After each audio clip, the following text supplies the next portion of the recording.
everyone, it's Miss Ashtiani here. I hope you've all had a wonderful week off and that you're feeling refreshed and ready for a new half term. I'm going to be doing our assembly today. Let's find out which Franche value we're focusing on this week. Our Franche value for this week is family. All this week you can earn Class Dojo points for working as a team and being proud of our school community.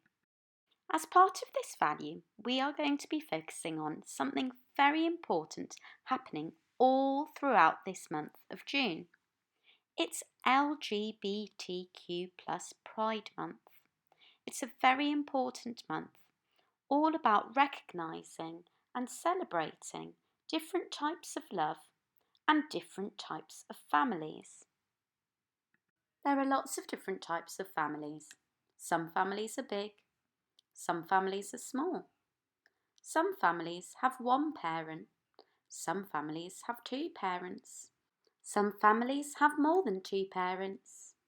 Some families have lots of children in. Some families have only one child in. Who is in your family? Pause the video here and talk to the person next to you. How is your family different from your partner's? How is it similar to your partner's family? LGBTQ+ Pride Month also gives us an opportunity to develop our British values of mutual respect and tolerance.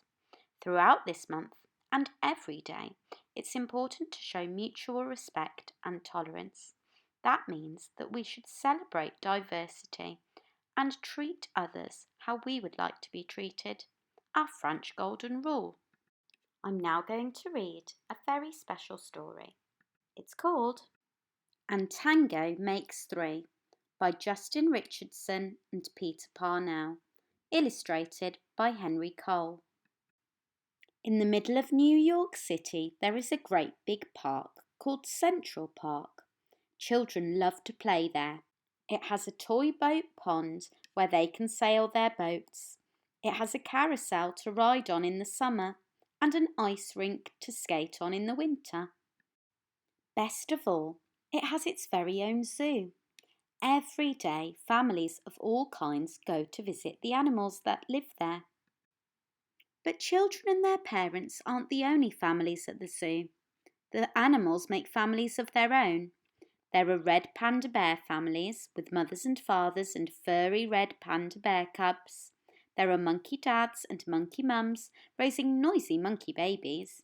There are toad families and toucan families and cotton-top tamarin families too. And in the penguin house there are penguin families. Every year at the very same time, the girl penguins start noticing the boy penguins, and the boy penguins start noticing the girls. When the right girl and the right boy find each other, they become a couple. Two penguins in the penguin house were a little bit different. One was named Roy and the other was named Silo. Roy and Silo were both boys, but they did everything together. They bowed to each other and walked together. They sang to each other and swam together. Wherever Roy went, Silo went too. They didn't spend much time with the girl penguins, and the girl penguins didn't spend much time with them.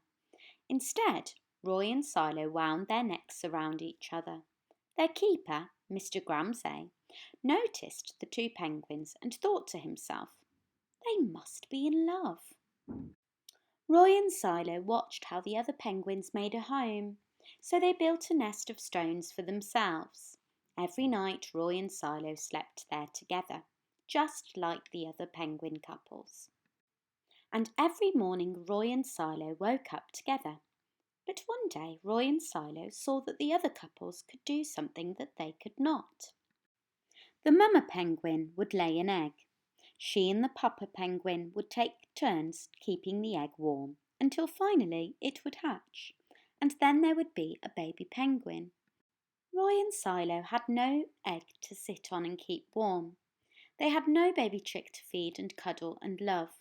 Their nest was nice, but it was a little empty. One day, Roy found something that looked like what the other penguins were hatching, and he brought it into their nest. It was only a rock, but Silo carefully sat on it. And sat. And sat. When Silo got sleepy, he slept. And when Silo was done sleeping and sitting, he swam, and Roy sat. Day after day, Silo and Roy sat on the rock. But nothing happened. Then Mr. Gramsay got an idea. He found an egg that needed to be cared for, and he brought it to Roy and Silo's nest. Roy and Silo knew just what to do. They moved the egg to the centre of their nest. Every day they turned it, so each side stayed warm. Some days Roy sat while Silo went for food. Other days it was Silo's turn to take care of their egg. They sat in the morning and they sat at night. They sat through lunchtime and swim time and supper. They sat at the beginning of the month and they sat at the end of the month, and they sat all of the days in between. Until one day they heard a sound coming from inside their egg. Beep, beep, beep, beep, it said. Roy and Silo called back, Squawk, squawk. Beep, beep, answered the egg. Suddenly, a tiny hole appeared in the egg's shell, and then, crack!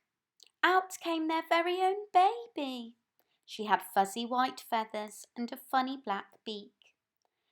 Now, Roy and Silo were fathers.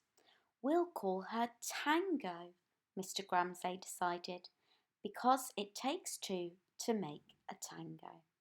Roy and Silo taught Tango how to sing for them when she was hungry. They fed her food from their beaks. They snuggled her in their nest at night. Tango was the very first penguin in the zoo to have two daddies. Soon Tango grew strong enough to leave the nest. Roy and Silo took her for a swim, just like the other penguin families. And all the children who came to the zoo could see Tango and her two fathers playing in the penguin house with the other penguins. Hooray, Roy! Hooray, Silo! Welcome, Tango! They cheered. At night, the three penguins returned to their nest. There they snuggled together, and like all the other penguins in the penguin house, and all the other animals in the zoo, and all the other families in the big city around them, they went to sleep. Now it's time to reflect on today's assembly.